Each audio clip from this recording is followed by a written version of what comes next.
Nandita ma'am, हम internet security को खतरे से कैसे बचा सकते हैं? राजेश, उसके लिए तुम्हें साइबर सिक्योरिटी और इंटरनेट सिक्योरिटी की बुनियादी बातों के बारे में जानना होगा। क्या आप इनके बारे में जानकारी दे सकती हैं? बिल्कुल राजेश, ठीक है, मैं तुम्हें साइबर सिक्योरिटी के बारे में बताती हूँ। अब तक हम साइबर स्पेस और सूचना के डिजिटलाइजेशन के बारे में जान चुके हैं। उसके बाद हमने कंप्यूटर के फायदे और इसके इंफ्रास्ट्रक्चर के विकास के बारे में जाना। बाद में फाइबर ऑप्टिक केबल्स या FOC को दुनिया के दूर दराज जगहों तक पहुंचाया गया, जिसके जरिए दुनिया के हर कोने में इंटरनेट उपलब्ध कराया जा सके। और इसके तुरंत बाद दुनिया भर में CCTVs नेटवर्क, मोबाइल या टेलीकॉम नेटवर्क्स की सेवाएं चालू हो गई थीं। दरअसल राजेश, साइबर सिक्योरिटी और सूचना की सुरक्षा की प्रकृति में काफी अंतर है। सच में? मुझे तो दोनों एक जैसे ही लगे। असल में ऐसा नहीं है। साइबर स्पेस को इसलिए बनाया गया था जिसके जरिए इंटरनेट सेवाएं दी जा सकें। उसके बाद काफी विकास हुआ और दुनिया भर में लोगों ने इसका खूब इस्तेमाल किया। दुनिया भर में लोगों के भेजे गए सूचना की सुरक्षा के लिए ही इंफॉर्मेशन सिक्योरिटी सिस्टम बनाया गया था।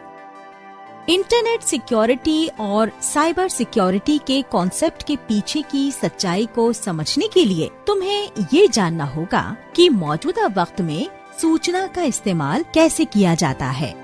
मैम, इसे थोड़ा विस्तार से बताइए ना। आजकल ज्यादातर सूचना को डिजिटल तकनीक के जरिए ही जुटाया और सुरक्षित रखा जाता है।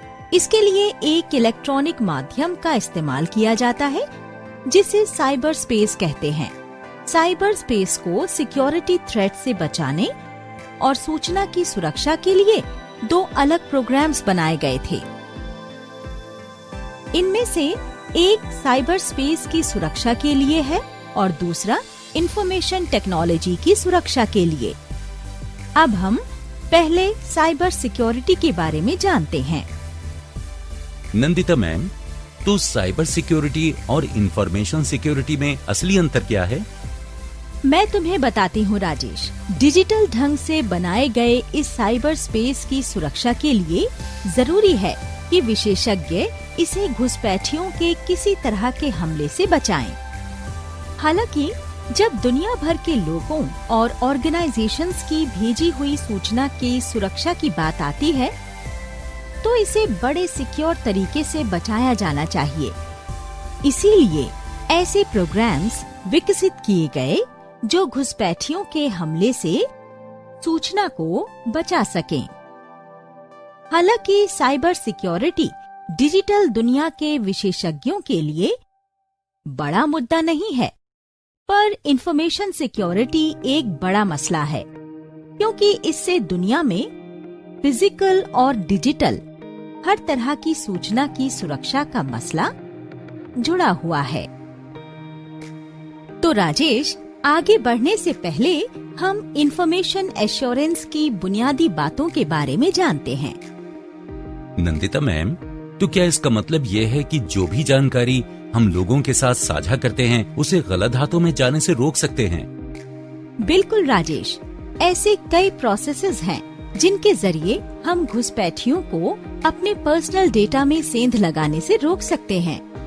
तो इसका मतलब ये हुआ नंदिता मैम कि हम बिना किसी डर के निजी जानकारी इंटरनेट के जरिए अपने दोस्तों से साझा कर सकते हैं। अच्छा रुको, मैं तुम्हें इंफॉर्मेशन एश्योरेंस के बारे में बताती हूँ। इंफॉर्मेशन टेक्नोलॉजी को सुरक्षित रखने के लिए जो कदम उठाए गए हैं, वो डेटा को गलत हाथों में जाने से रोकने के लिए बनाए गए हैं। उसे बनाने के लिए एक्सपर्ट्स ने कई सॉफ्टवेयर बनाए, जिसमें एक्सेस कर पाना अटैकर्स के लिए भी मुश्किल है। ऐसे सॉफ्टवेयर प्रोग्राम्स बनाने के लिए एक्सपर्ट्स ने पहले इंफॉर्मेशन सिक्योरिटी की बुनियादी कॉन्सेप्ट्स का इस्तेमाल किया। उसके बाद सूचना तकनीकी से जुड़े कई प्रोग्राम्स बनाए गए जिससे इसे आसानी से समझा जा सके। फिर बात आती है सिस्टम सिक्योरिटी की। इसके लिए सिस्टम डिजाइनर्स ने ऑथेंटिकेशन, ऑथराइजेशन और नॉन रेप्यूडिएशन कंपोनेंट्स पर काम किया। सिस्टम इन्हीं के आधार पर डिजाइन किए जाते हैं। ठीक वैसा ही बनाने के लिए एक्सपर्ट्स ने 3 कंपोनेंट्स विकसित किए जो सिस्टम के बेस के तौर पर काम कर इसे मजबूती दें। इसमें पहले का काम सुरक्षा करना है, दूसरा गोपनीयता बनाए रखने के लिए है और तीसरा अखंडता है जो पूरे नेटवर्क में अवेलेबिलिटी बनाए रखता है। ये तीनों पिलर्स एक दूसरे पर निर्भर हैं। यदि एक नीचे चला गया तो दूसरा भी फेल हो जाएगा। साइबर स्पेस डेवलपर्स ने इसका ध्यान रखा कि वे आपस में जुड़े रहें। राजेश, क्या तुम्हें पता है कि इंटरनेट की सूचना की दुनिया में ऑथेंटिकेशन कैसे करते हैं? नहीं नंदिता मैम, क्या आप समझा सकती हैं? सपोज तुम्हारे भाई या बहन ने तुम्हें एक खत भेजा, तो तुम्हें कैसे पता चलेगा कि इसे भाई या बहन ने ही भेजा है? इसे तुम या तो खत की लिखावट से पहचान सकते हो या फिर खत में लिखी किसी व्यक्तिगत जानकारी से, जिसे सिर्फ तुम्हारे परिवार के सदस्य ही जानते हैं। ठीक उसी तरह एक ईमेल या अन्य डिजिटल स्रोतों से मिले मैसेज की जांच करने के लिए एक तरीका होना चाहिए। इसीलिए ऑथेंटिकेशन के लिए अथॉरिटी प्रोग्राम्स बनाए गए हैं।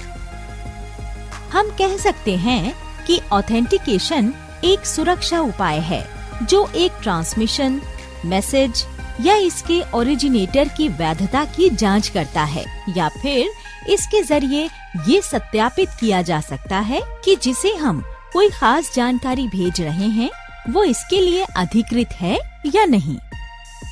सूचना की ऑथेंटिक समझ के लिए एक्सपर्ट्स ने नेट पर पैनल्स बनाए जहां एक व्यक्तिगत पहचान संख्या डालना पड़ता है। इसे ही पिन कहते हैं। इस पिन के जरिए हम बैंक्स या मर्चेंट से ऑनलाइन लेन देन कर सकते हैं। हालांकि डिजिटल वर्ल्ड में जब कोई ईमेल रिसीव करता है तो मैसेज ऑथेंटिकेशन के लिए वही फैक्टर्स अप्लाई नहीं होते जो इंसानों के लिए होते हैं, बल्कि ये क्रिप्टोग्राफिक सिग्नेचर्स के जरिए किया जाता है। ये एक जटिल प्रक्रिया है। नंदिता मैम, जब भी बात ईमेल ऑथेंटिकेशन की आती है तो ये प्रोसेस फेल क्यों हो जाता है? वास्तव में ये फेल नहीं होता है, पर शेयर किए गए मैसेज या जानकारी के बचाव और सुरक्षा के लिए प्रॉपर ऑथराइजेशन चाहिए। इसका मतलब ये है कि मुझे किसी भी डेटा के एक्सेस के लिए एक पहचान देनी होगी। हाँ राजेश, ये बिल्कुल बैंक के एक लॉकर रूम जैसा है। यदि तुम्हें बैंक के लॉकर रूम में जाना हो तो आइडेंटिटी ऑथेंटिकेशन की जरूरत होती है और तुम सिर्फ अपना लॉकर खोल सकते हो, किसी दूसरे का लॉकर नहीं खोल सकते। तो हम कह सकते हैं कि ऑथराइजेशन वेरिफिकेशन की एक प्रक्रिया या प्रोग्राम है जो एक्सेस दिलाने के लिए जरूरी है।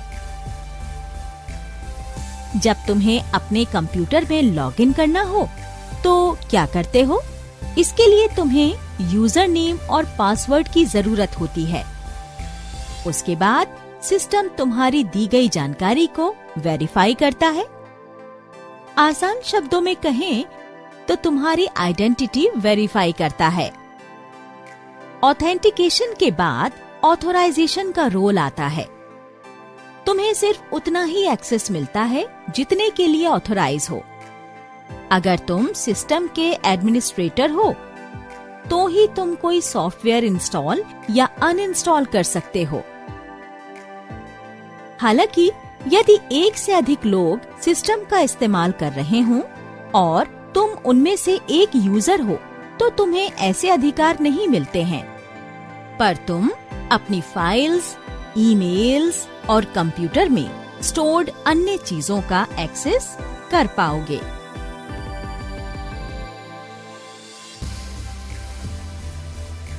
इसके बाद नॉन रेप्यूडिएशन आता है।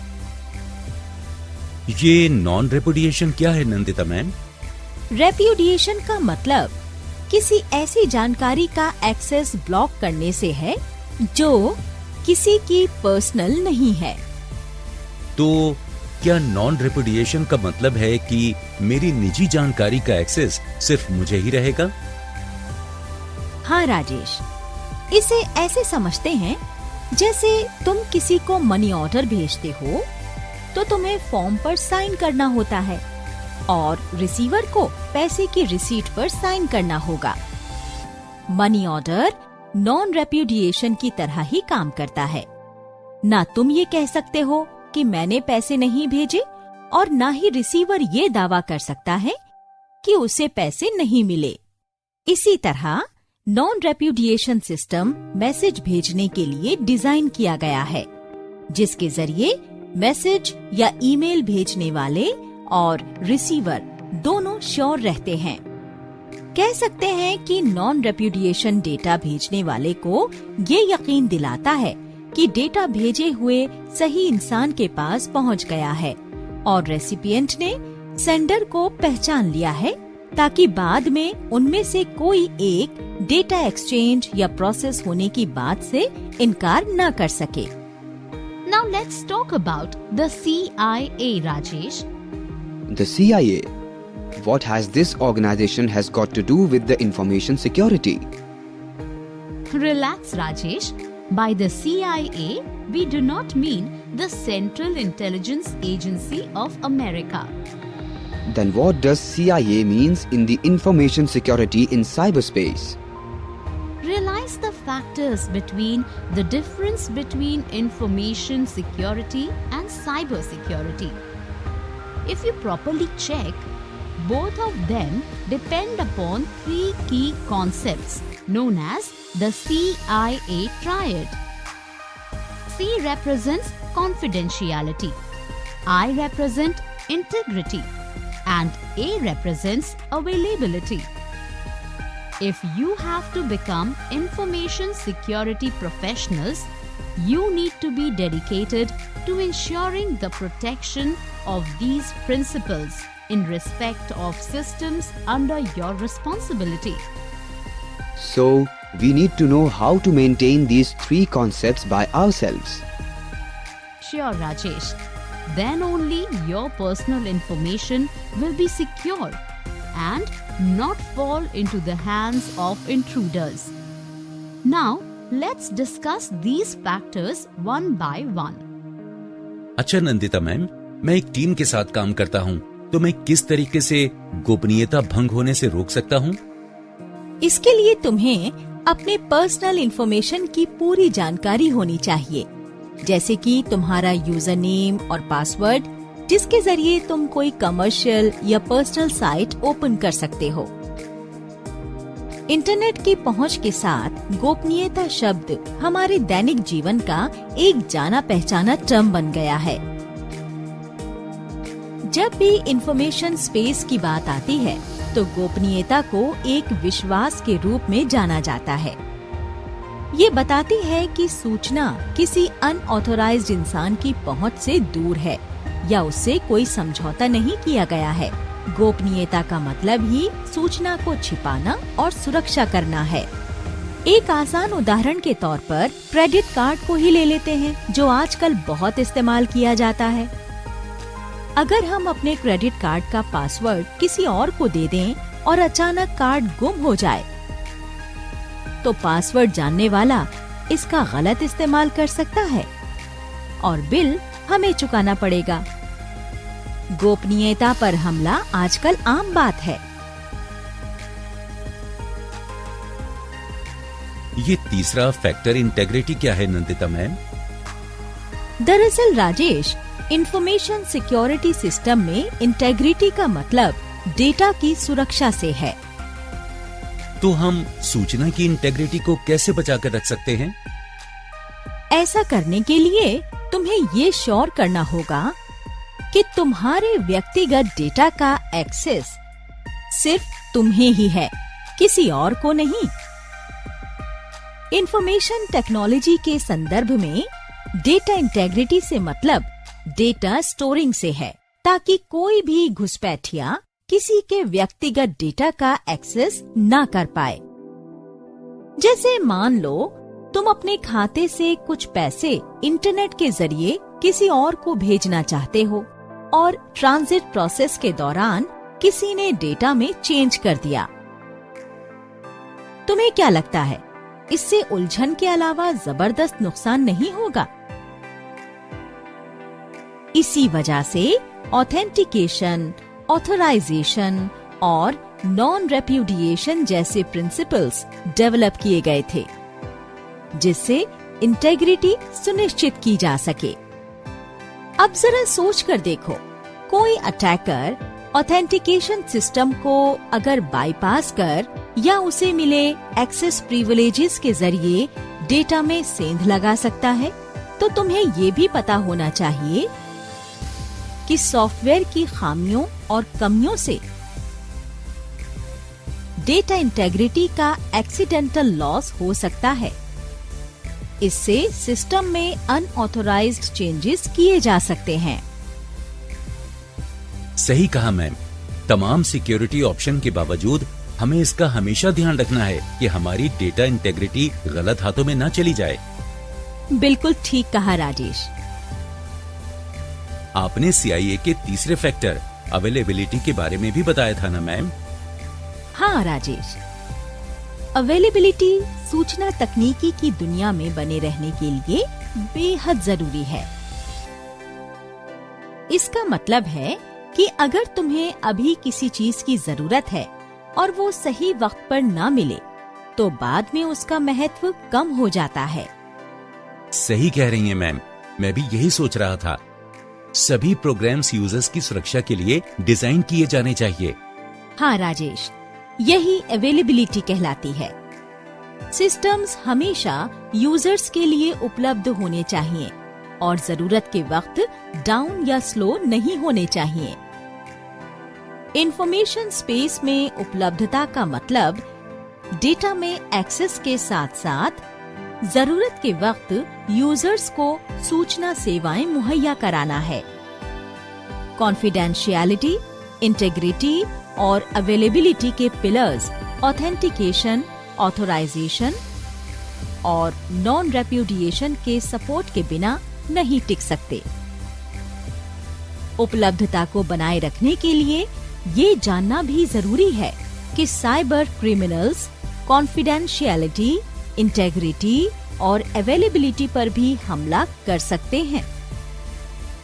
ठीक है नंदिता मैम, आगे से मैं आपसे वादा करता हूँ, मैं इसे हमेशा याद रखूंगा। अच्छी बात है राजेश, अगर तुम ऐसा करोगे तो साइबर क्राइम से हमेशा बचे रहोगे। अब हम अब तक हुई बातों को रिकैप करते हैं। उनमें से किसी के बारे में जानकारी के लिए इमेज पर क्लिक करें। FOC and CCTVs, fibre optic cables या FOC को दुनिया के दूर दराज जगहों तक पहुंचाया गया, जिसके जरिए दुनिया के हर कोने में इंटरनेट उपलब्ध कराया जा सके। दुनिया भर में CCTV नेटवर्क, मोबाइल या टेलीकॉम नेटवर्क्स की सेवाएं चालू हो गई थीं। Cyber space and information security, cyber space को इसीलिए बनाया गया था जिसके जरिए इंटरनेट सेवाएं दी जा सकें। उसके बाद काफी विकास हुआ और दुनिया भर में लोगों ने इसका खूब इस्तेमाल किया। दुनिया भर में लोगों की भेजी गई सूचना की सुरक्षा के लिए ही इंफॉर्मेशन सिक्योरिटी सिस्टम बनाया गया था। इंफॉर्मेशन एश्योरेंस, सूचना तकनीकी को सुरक्षित रखने के लिए जो कदम उठाए गए हैं वो डेटा को गलत हाथों में जाने से रोकने के लिए बनाए गए हैं। उसे बनाने के लिए एक्सपर्ट्स ने कई सॉफ्टवेयर बनाए जिसमें एक्सेस कर पाना अटैकर्स के लिए भी मुश्किल है। ऑथेंटिकेशन। ऑथेंटिकेशन एक सुरक्षा उपाय है जो एक ट्रांसमिशन, मैसेज या इसके ओरिजिनेटर की वैधता की जांच करता है या फिर इसके जरिए ये वेरीफाई किया जा सकता है कि जिसे हम कोई पर्टिकुलर इंफॉर्मेशन भेज रहे हैं वो इसके लिए ऑथोराइज्ड है या नहीं। ऑथोराइजेशन। ऑथोराइजेशन का मतलब है कि तुम्हें सिर्फ उतनी ही चीजों का एक्सेस मिलता है जितने के लिए तुम ऑथोराइज किए गए हो। अगर तुम सिस्टम के एडमिनिस्ट्रेटर हो तो ही तुम कोई सॉफ्टवेयर इंस्टॉल या अनइंस्टॉल कर सकते हो। Non repudiation. कह सकते हैं कि नॉन रेप्यूडिएशन डेटा भेजने वाले को ये यकीन दिलाता है कि डेटा भेजे हुए सही इंसान के पास पहुंच गया है और रेसिपिएंट ने भेजने वाले को पहचान लिया है, ताकि बाद में उनमें से कोई भी एक डेटा एक्सचेंज या प्रोसेस होने की बात से इनकार न कर सके। Concept of CIA। C confidentiality को बताता है, I का मतलब इंटेग्रिटी से है, जबकि A अवेलेबिलिटी के लिए है।